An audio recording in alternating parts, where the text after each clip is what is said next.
Tonight on Person and Person. What happens in Hidden Valley stays in Hidden Valley. This Zamboni is fucking lit. Hasta la vista, baby. Robots invade where the sun don't shine. Rats with wings, do your things. The Peen is mightier than the sword. And I'm so hungry I could mail a horse. All these stories plus weather, sports, and getting personal. That's tonight on Person and Person.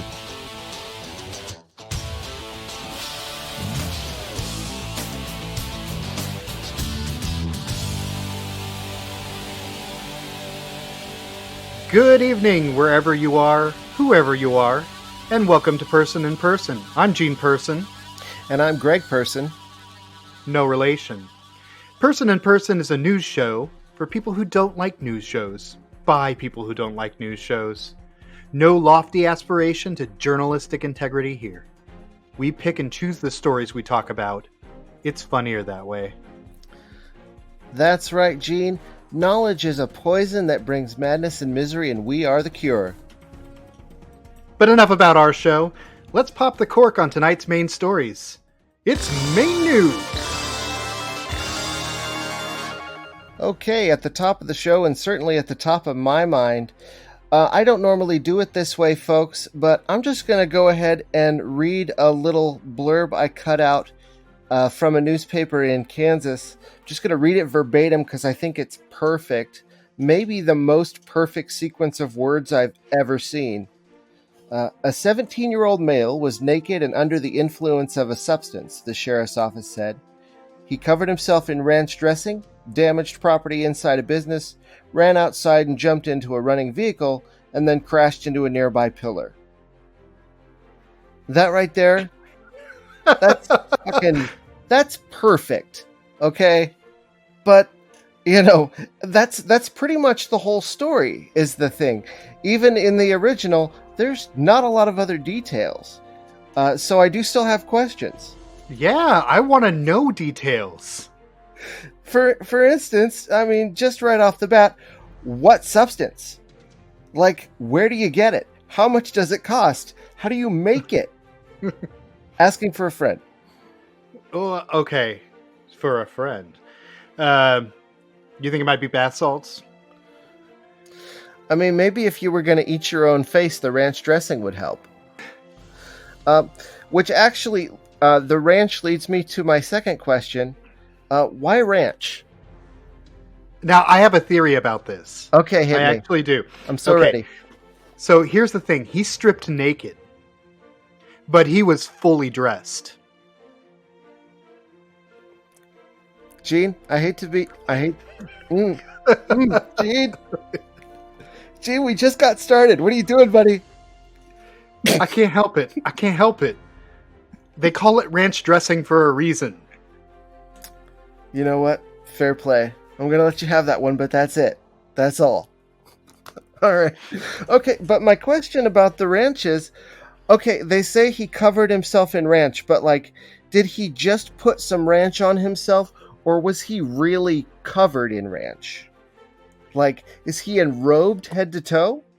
Because that takes more than one bottle of ranch. And sure. that means the ranch was always part of it. Because you can't cover your whole body with one bottle of ranch, the first bottle of ranch you grab. That's going to take a lot of ranch, multiple bottles of ranch. Right. And right. That makes sense. That means the ranch was somehow part of his grand design. Which, I mean, that's the biggest question of all. What the hell was it? I'm not going to, get too personal yet, but I've tried things in my life. I don't try things anymore because I'm old and my brain and body don't snap back from abuse the way they used to.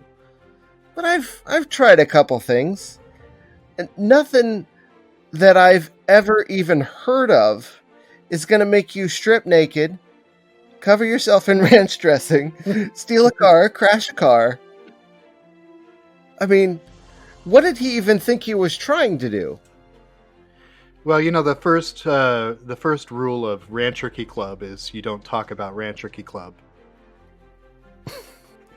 Well, I'm going to be talking about this story for a long time to people who are going to get real sick of hearing about it.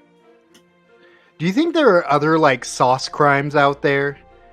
Do you think there's, like, a hummus burglar? Or a tzatziki assassin? A subset of the food crime beat. I love it. You know what?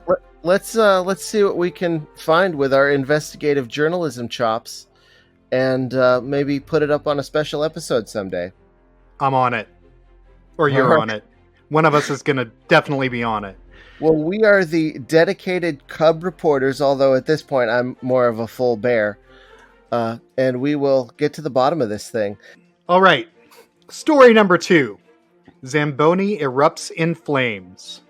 At a Rochester, New York ice rink, a Zamboni driver was about his business resurfacing the ice when the Zamboni he was driving erupted in flames while he was driving it. The driver continued operating the machine until he could maneuver it into a maintenance area where he parked it and tried to extinguish the fire. There were some hockey players on the ice at the time, and nobody was hurt. They determined ultimately the cause was leaky hydraulic fuel underneath being ignited by hot components under the vehicle. The incident went viral with over 500,000 views on social media.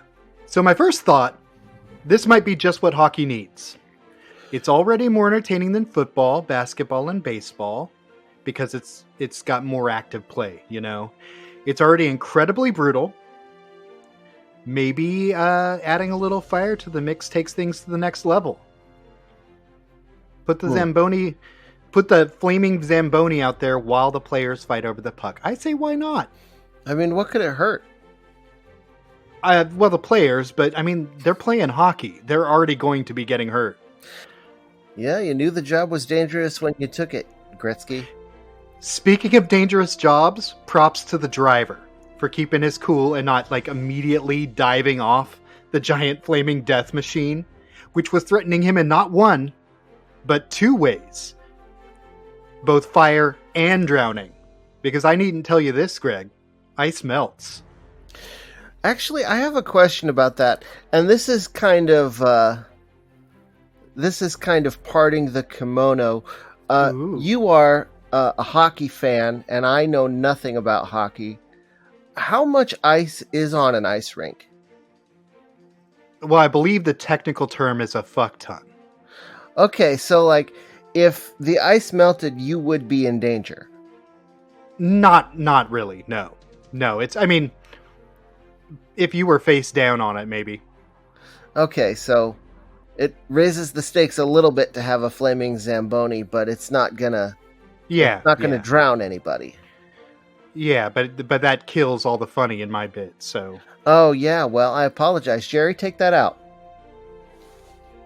Well, this is an honest line of inquiry. You can leave it in. I don't care. Jerry, do what you want. You're a free man. One more final note, and this is not as important, but I still feel compelled to discuss it.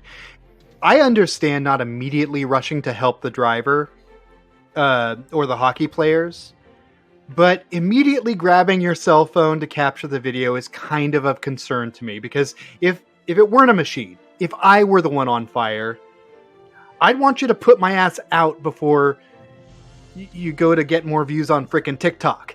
You know, it's weird and sad that that's everybody's first reaction to a crisis now. Right? If Kitty Genovese were alive today, everyone would have seen it. Still nobody would have done shit. One other thing I'll say is that at least if this was going to happen, it happened in an area, New York, where there aren't any good hockey teams. Oh, shots fired at the Big Apple. So, scientists at Purdue University have built a little tiny robot. It's the size of just a few hairs' breadth all around. And then they injected it into the colons of living animals, including a dog who was probably very confused. to deliver a microscopic payload of dye in lieu of drugs. They say that this is going to be a better way to take drugs. That's just not true. I mean, there's all kinds of different ways to take drugs, and having a robot pounded in your ass is like the bottom of my list, personally. No pun intended. Bottom of your list. Who's calling the pun police now? I mean, you can call him. I'll tell him it was retaliation, and no jury in the world will convict me. I feel like this really is a pain in the ass way to receive your high. Right. I mean, sure, we've all, done the drug mule thing where we've, shoved a couple pills in there just to see what happens. And it's great. No denying it. But that can't become our main delivery system. For one thing, it's awkward at parties. Now, I am curious, though, because clearly this is an idea that they got from browsing somebody's DeviantArt account. And I wonder what else is hiding out there in the fetid corners of the pervert interwebs that science can use. What's next? Pregnant Sonic? Could happen. I mean, hedgehogs already exist. All we got to do now is learn how they get pregnant. Through the ass. Through the ass, Greg. Everything's through the ass now. That's the future. Welcome to 2020. Well, and I was thinking too, does this tie into the first story in some way? I don't see how it possibly could, but maybe if that's what happens when you put the drugs in your ass with a tiny robot, maybe you get to the ranch dressing level of high?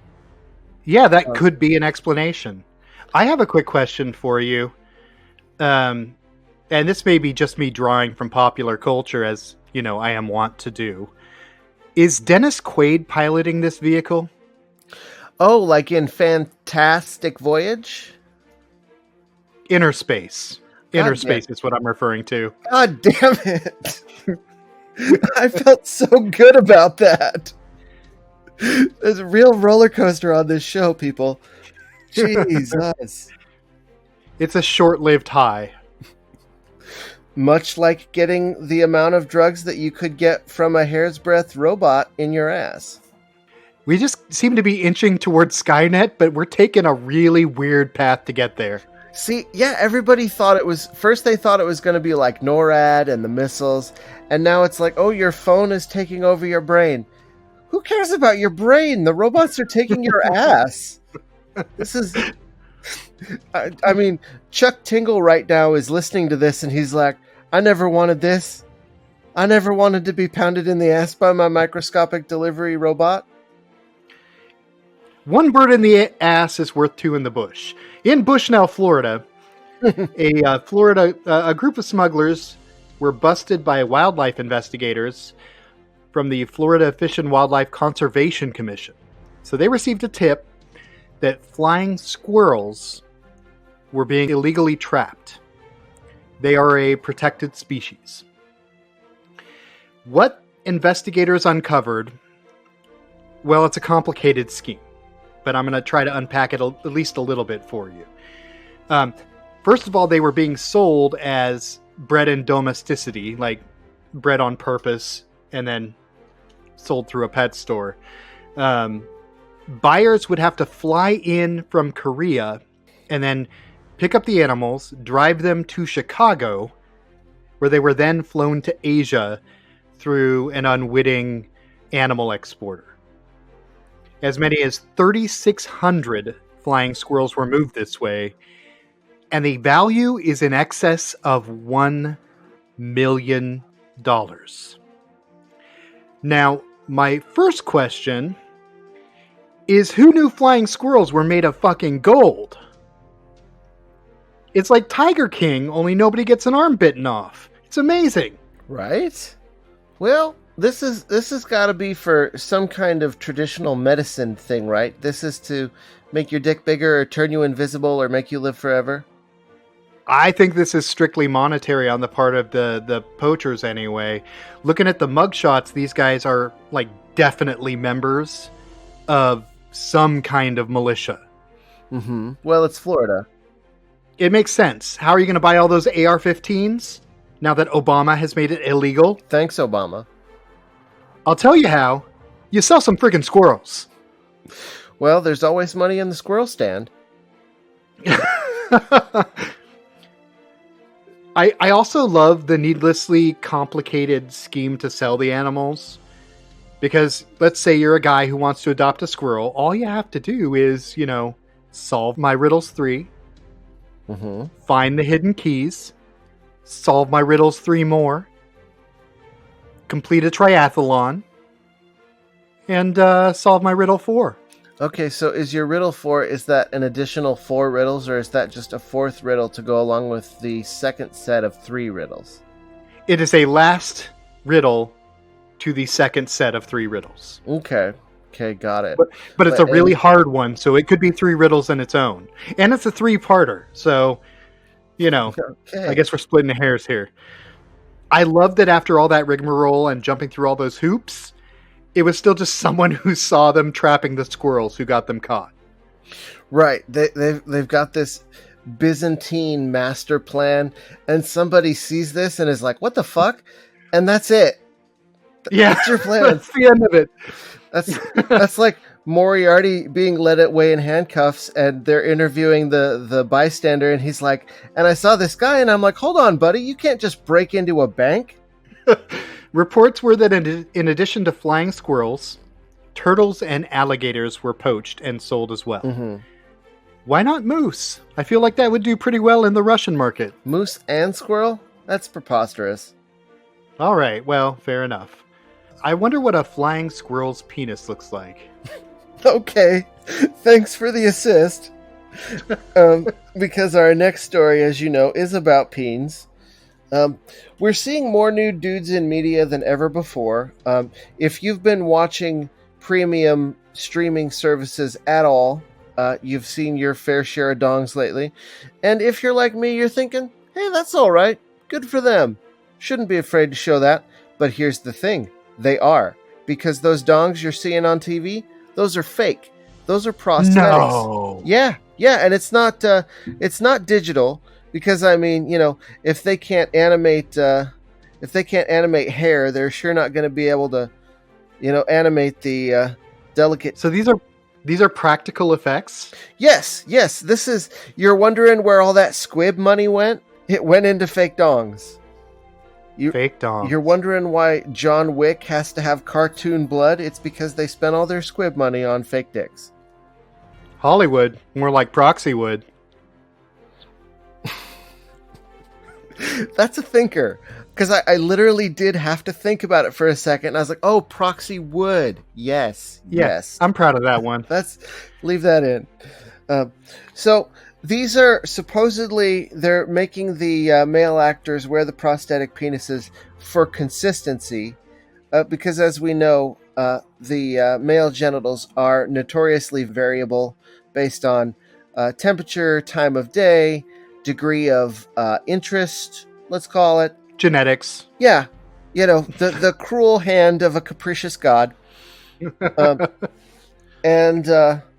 But here's the thing is, just coincidentally, these fake penises, they're also bigger and more visually appealing than the ones that the actors sport naturally.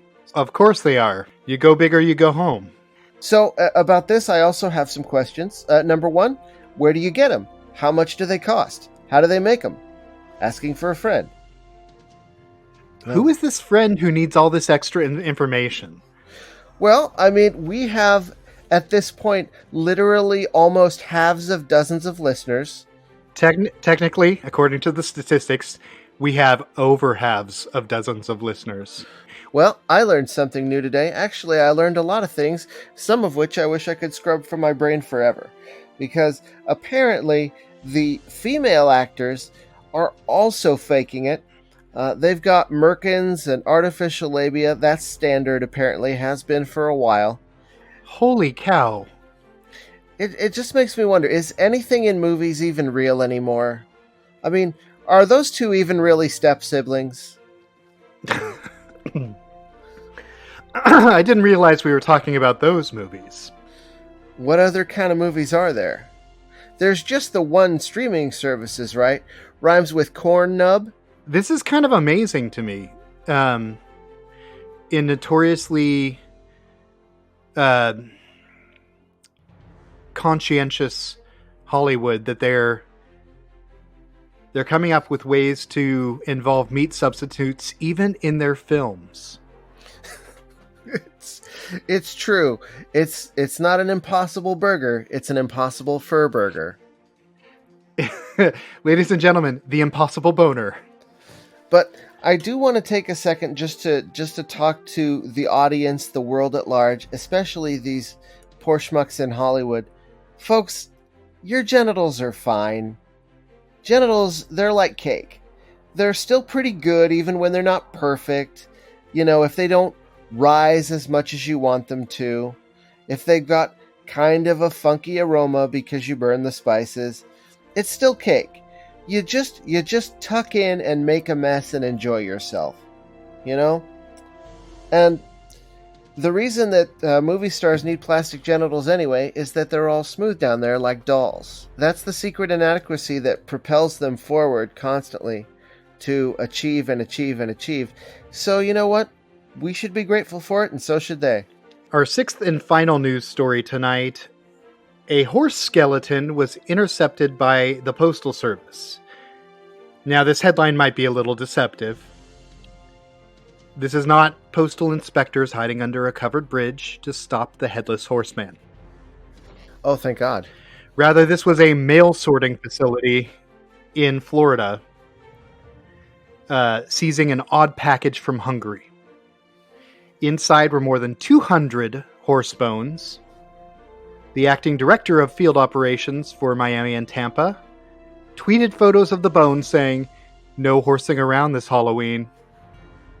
I guess he's not afraid of the pun police, because he already works in law enforcement. That's a good point. He gets a pass on stuff like that, and you know what? I think it's sick. But here's a question.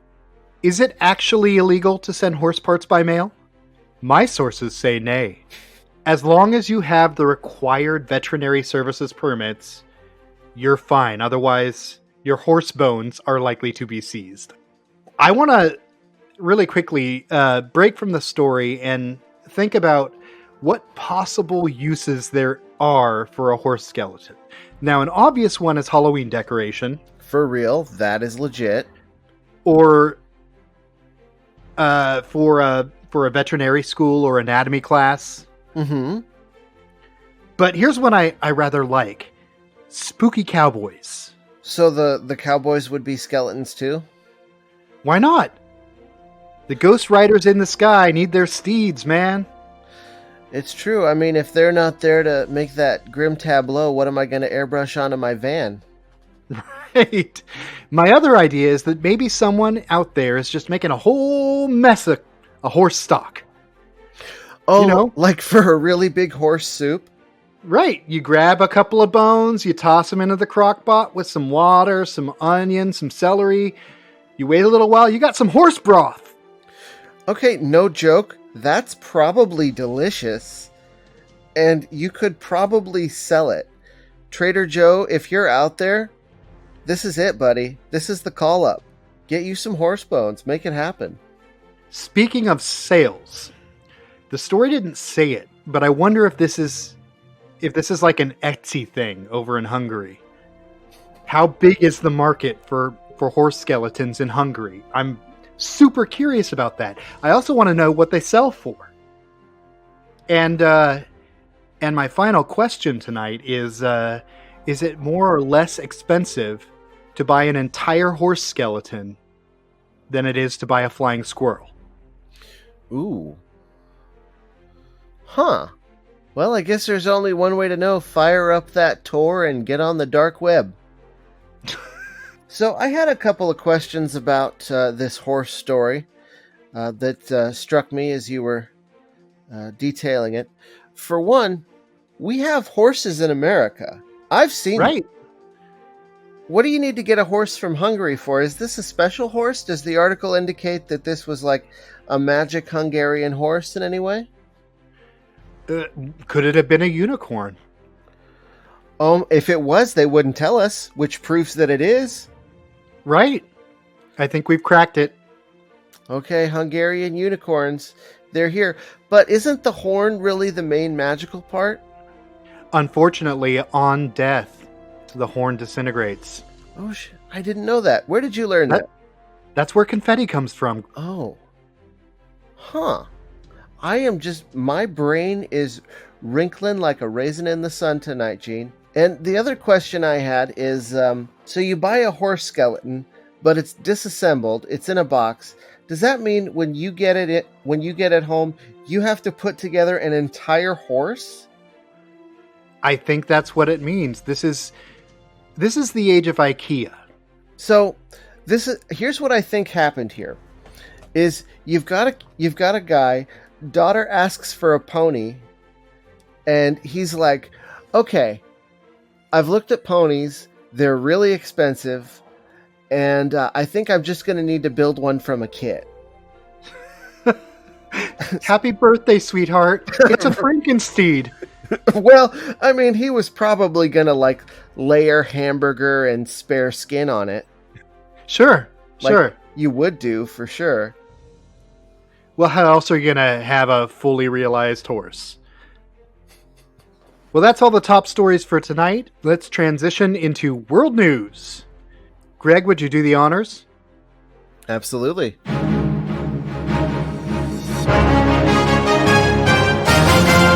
World news.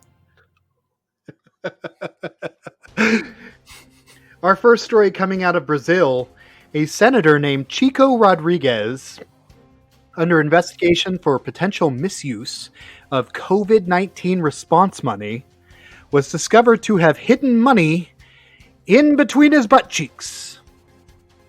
This happened Wednesday during a police raid. The senator confirmed that the raid did happen, denied any malfeasance, calling attention to his 30-year record of clean politics.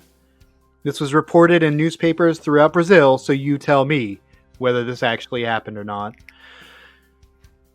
Now, I know this was probably nothing sexual, but try to put yourself in his position. You're hanging out in your room with your sweet, sweet embezzled earnings. There's a knock on the door. Where else are you going to put it? But what if this was just his fetish? I mean, there are weirder and more expensive kinks out there.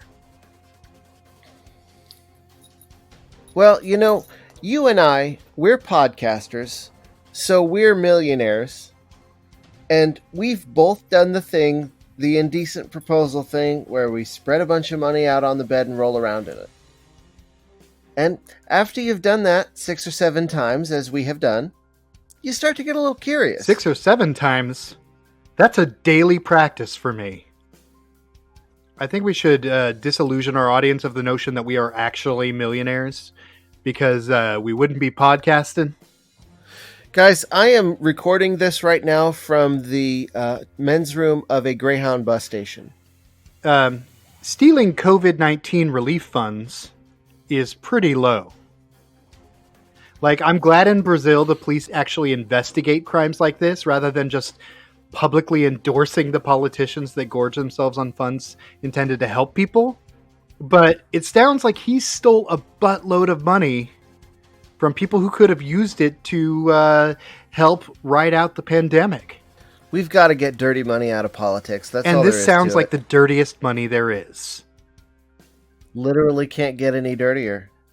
I also think that it's kind of a weird flex to call attention to 30 years in politics, because I don't know what politics are like in Brazil, but in the USA, politicians will twist themselves into all kinds of knots rather than allow themselves to be considered career politicians. Yeah, I mean, everybody knows that's not a thing you want to be. That's an admission of moral perfidy and just basic idiocy that nobody would make of themselves. But then again, this is the United States, and here we elect people not based on qualifications, but popularity.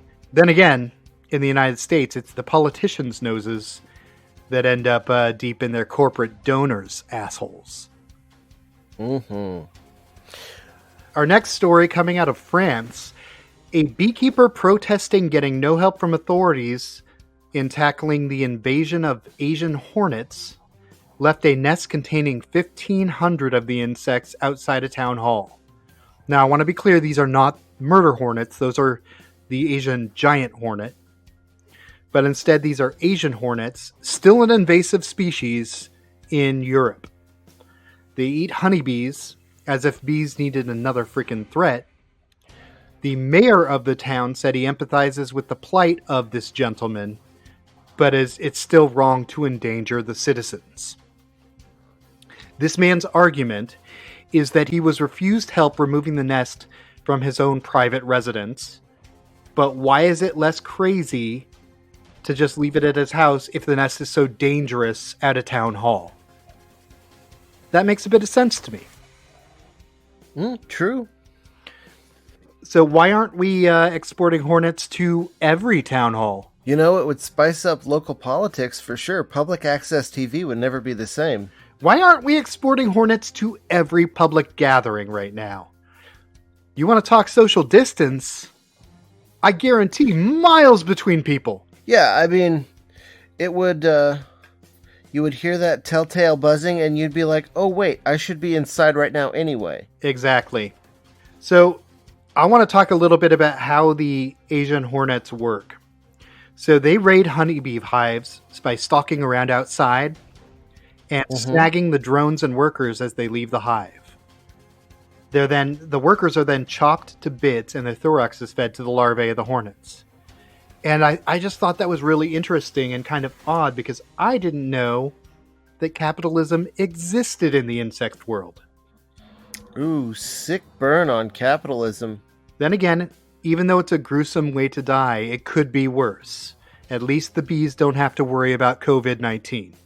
That's a good point. Bees are immune to all diseases that man can catch, but they got that colony collapse thing going for them, which is kind of their COVID-19. Right. Or rather, you could say that COVID-19 is our colony collapse. Oh, I just bummed myself out real hard. Yeah, this is taking a turn. We're getting dark tonight. Dig in, everyone. It's going to be a long show. In this age of rampant invading species, this is my final point, between global warming and globalization, maybe because of the confusion between Asian and giant Asian hornets, it's time to use a different signifier beyond geography. Like, I know we've used killer bees and murder hornets, but why not some other factor? These hornets likely came to Europe in a pottery consignment. Maybe we just call them pottery hornets. Mm-hmm. I'd say ceramic hornets, but that conjures images of knickknacks. Maybe we call them paddywhacks. Wedgwood wasps. Ooh, that sounds delicious. Doesn't it? Sounds like maybe a kind of a cheese or something suspended in aspic. Something that they would make on the Great British Bake Off. But it does sound a little bit like a crime against food.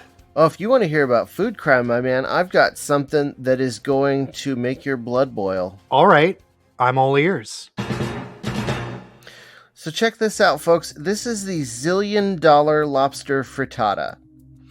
It is, I'm reading the description now from the menu, 10 ounces of Sevurga caviar, an entire lobster, 6 fresh eggs, cream, chives, and lobster sauce. It's served on a bed of Yukon Gold potatoes. How much do you think this thing goes for, Gene? I'm going to go out on a limb here and say, how many ounces of caviar?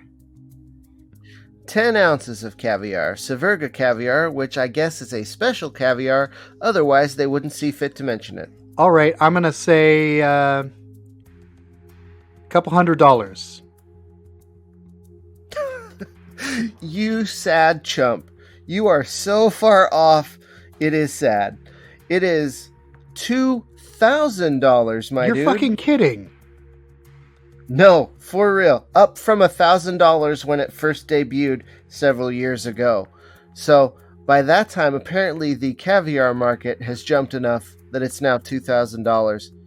But you know, that's not all you get this frittata. I hear that if you can finish the entire thing in an hour, they release a homeless person into the dining room and you can hunt him for sport. Jesus Christ. How many flying squirrels would I have to sell for breakfast? And what is the exchange of horse skeletons? If I can steal this omelet and send it to you, how many horse skeletons are you going to send me back? You know, I think I'll skip the frittata. I'll be having the horse soup. Well, we've got plenty. A horse has a lot of bones. I gotta tell you, though, hearing about this meal makes the Kill Bill siren go off in my head. I literally like blood, rage, boiling, flames. I can hear you channeling Madeline Kahn right now. For real. I never thought I would reach that point in my life, but I'm there. I'm there because of some eggs and 10 ounces of caviar. If the thought of trying to choke down 10 ounces of caviar doesn't make you sick, imagine the kind of person who would order it. Not that the kind of person who would order it would actually eat such a thing. We know that those people live off of nothing but cheese pizza and adrenochrome. It's just so typical to take an amount of money that would feed 100 people and use it to make something for one person that's going to taste like shit that they're not going to eat. I tell you, I would never order this, but it does make me want to reach for a cookbook. Can you guess which one? The Better Homes and Gardens. No, the Betty Crocker cookbook. The Anarchist cookbook, Gene. Oh, right. Well, that makes perfect sense because you eat 10 ounces of salty caviar. You're going to want a Molotov cocktail to wash that down. I love you.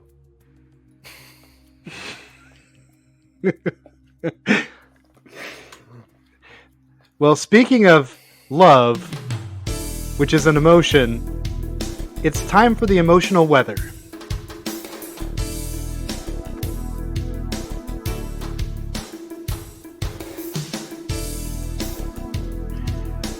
Greg, let me tell you, tonight, I'm feeling pretty good. I had 8 hours of sleep last night, and that's just not something that happens very often for me. How are you doing? Actually, today wasn't too bad. It was pretty busy. So I guess I'm feeling a little bit drained, and now I'm no joke legit mad about the lobster frittata. Well, I mean, that's understandable. I just feel like nothing is going to bring me down right now because I've had 8 hours of sleep and I am no longer descending into sociopathy. Yeah, I mean, you basically took the limitless pill today by sleeping a full human amount. Parenthood has its challenges, and it just so happens one of those challenges is, functioning on an average of maybe 3 hours of sleep a night. Sure, it's like Bud's training in the Navy SEALs, except it never ends and nobody thinks you're a hero. I mean, little Gene kind of thinks I'm a hero. Yeah, but he also thinks the Paw Patrol are heroes. And That's true. That's true. That's true. That's so freaking true.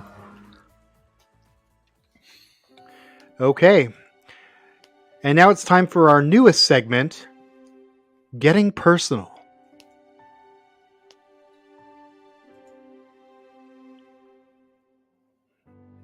Now, Gene, you're a Renaissance man, maybe a polymath, certainly a triple threat, dancer, actor, most importantly, podcaster. Far less importantly, person. Now, to what do you attribute the energy, the drive, the fire that burns in you that makes you achieve so many incredible things? It's hardcore drugs delivered through tiny robots in my ass. Okay.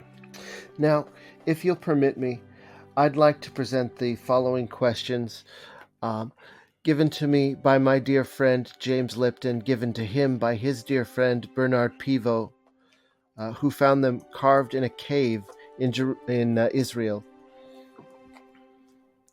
What is your favorite word? It's a compound word. Okay, there's no wrong answers here. Just let her rip, buddy. Bell pepper. Why is that? So it's an affectionate nickname for the kid when he is sleeping. Oh.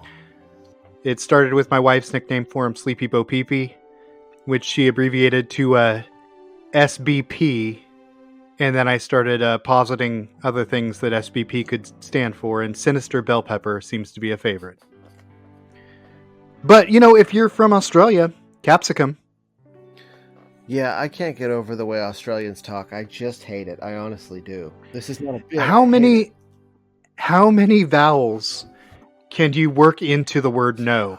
I know! It's nuts.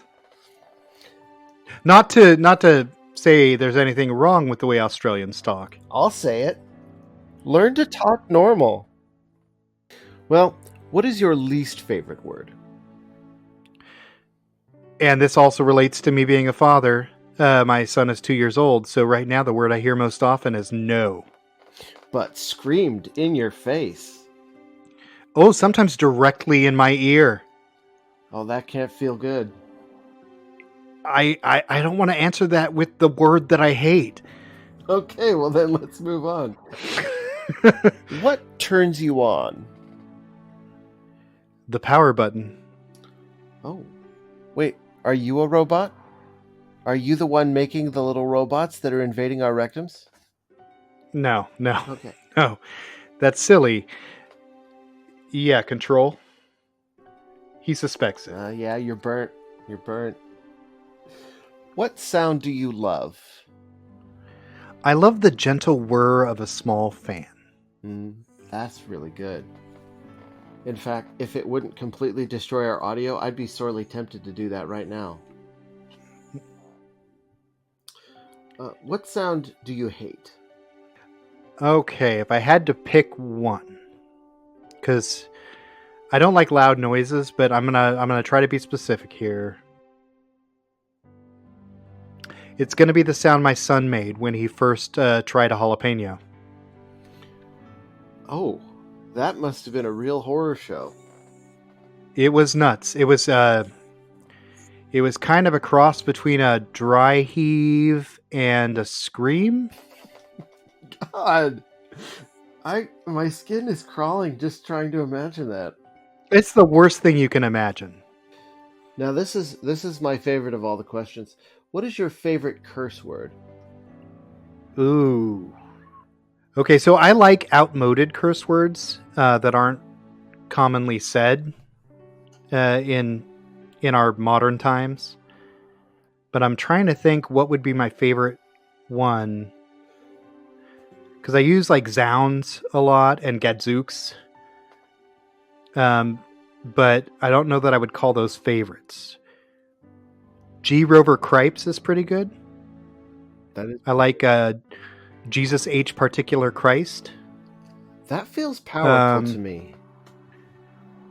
I think Criminy might be a favorite. Okay. Criminy I use a lot. That is kind of Victorian of you. Are you? Well, my middle name is Victor, so. Oh, that's true. Jean Victor Person. I forgot about that. GVP. That's what we're going to call you from now on. That's canon. All right. What profession other than yours would you like to attempt? I'd really like to be a Disney Imagineer. You are one of the biggest Disney fans I've ever met. Yeah, I don't know that I'm a big Disney fan. Their movies are okay. I'm really all about the experience of the parks in terms of the ride experience. And the Imagineers are the ones that create kind of a sense of magic around that. All right. What profession would you not like to attempt? Weekly podcast news host. Gene, you fucked up. I know I did. You're here now in your personal hell. Honestly, I think crime scene investigator. Yeah. I think my empathy levels are a little too high that you get to one of the really heinous ones, I don't think I could handle it. Yeah, and you're just not a fan of chaos in general. That's true. If heaven... I'm no Jeff Goldblum.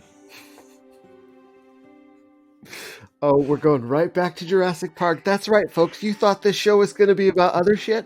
Fuck you. It's a Jurassic Park cast and always will be. We spared no expense. I mean, let's be honest, we spared several expenses. Yeah, we spared every expense that we could spare. Jean, you clever girl. Yeah. If heaven exists, what would you like to hear God say when you arrive? Welcome.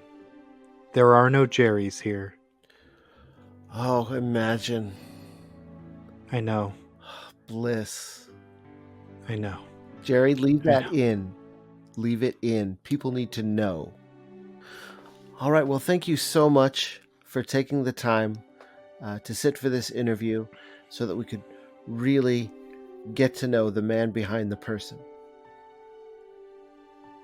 It was a personal pleasure. All right. And now on to sports. Last week, we got some important feedback about our sports coverage, and we just want to say, we hear you, we understand, and we cannot stress this enough. It was Jerry's fault. Mm-hmm. Oh, absolutely. It's the semifinals in Burgerville, Greg, and I understand it was quite the show between Jack in the Box and the Big Mac. Absolutely. Now, this was a matchup that was foretold in the stars. You know, when you have two powerhouses like this, the immovable object and the unstoppable force, it's only a matter of time before they collide, and this was the day. The Mac stayed on the attack in the semifinals, and although the Jack did have some assets, a unique bun with a crunch and a distinctive tang, really something that straddles the line between burger and sandwich. A burgwich, if you will. Sure, I will. It does elevate it above the rabble. It did have a bit of a flat performance against the Big Mac, which always stands tall. The secret is that middle bun, and just steamrolled right over him. So, Big Mac moves on to the final, and we'll find out who they're facing now. Gene? I think this news surprises no one. Double Dell in Five Guys territory last night for the final game of their round of the semifinals. In the first quarter, a great showing by both teams. You can practically taste that they both wanted it. Delicious. Yeah, but they were evenly matched. Things broke down, however, in the second round for Del Taco, when I ordered a Double Del and received meat, patties, cheese, and no condiments, no lettuce, onion, pickles, no tomato, nada. I'm going to play some footage. I got the burgers. You hungry? Yeah. Oh. Double Del comes up dry, which sends Five Guys through to next week's finals for all the peanuts. I'm telling you now, it wasn't even close. All right. Well, riveting sports coverage as always. Our final segment tonight, as every week, is Person to Person in Person, where we share your valuable feedback with the rest of our audience.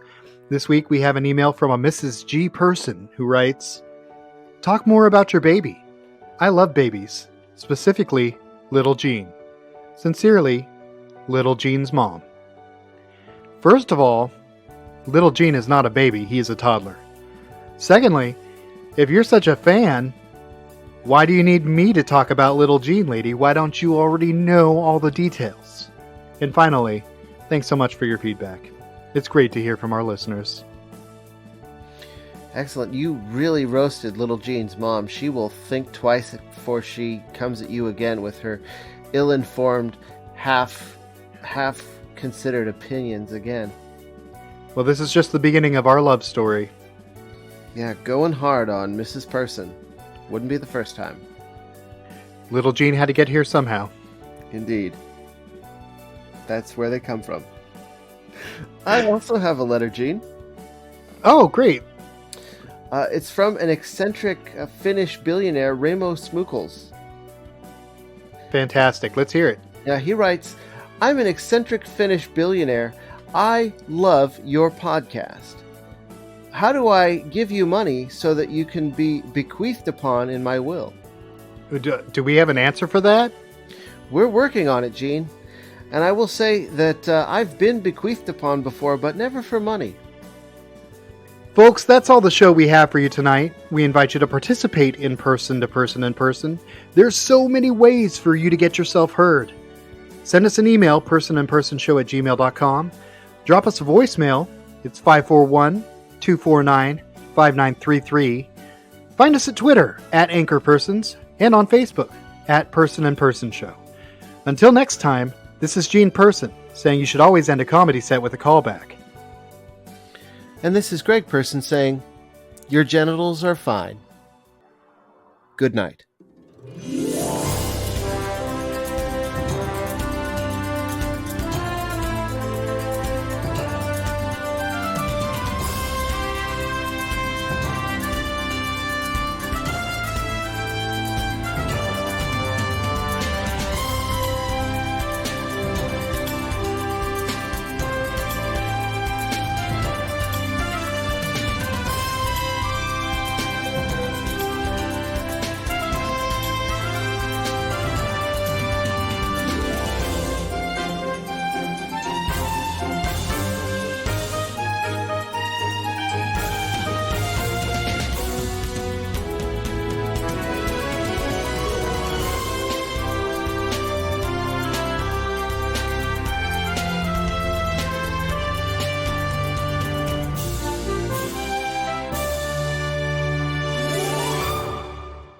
Thank you for visiting Burger Place. How can I take your order? Yeah, can I get one of those impossible boners? $6.50 at the window, sir.